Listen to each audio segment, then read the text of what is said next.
Ya ini kisah yang selalu gue pakai untuk memotivasi diri gue sendiri. Stephen Schwarzman kan sebelum jadi pendiri Blackstone, dia itu kerja di Lehman Brothers dan jabatannya cukup tinggi. Pada saat dia bikin Blackstone yang sekarang menjadi private equity tergede di dunia ya, dengan kekayaan dia udah bilioner ya, salah satu orang terkaya di dunia juga saat ini kan. Pada saat dia keluar dulu, dia duduk pasti udah tinggi nih dari Lehman Brothers, dan partner awal dia itu juga adalah harusnya salah satu mantan CEO-nya ya, atau mantan direktur udah sangat tinggi lah. Pada saat mereka keluar, 6 bulan pertama nggak ada kerjaan, stres. Mereka bingung kan, dulu pada saat gue keluar gue diselamatin banyak orang, kongres ya, sukses ya bisnisnya ya, nggak ada kerjaan. Dia diundang waktu itu udah 6 bulan, diundang lah dia ke sebuah perusahaan di Texas gitu kan, diundang perusahaan ke Texas.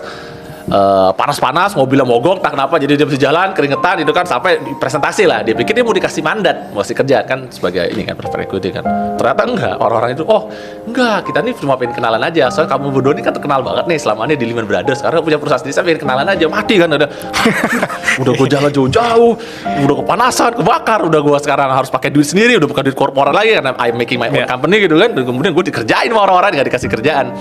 Terus dia pulang ya di New York lah, dia udah super stres tuh, bahkan mungkin udah kayak sampai tahap udahlah gue mati aja gitu kan dan lain sebagainya. Dia lagi makan, dia kena panic attack, dia tulis di buku biografinya.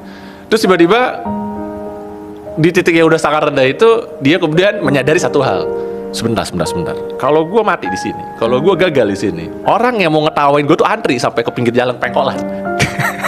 Iya.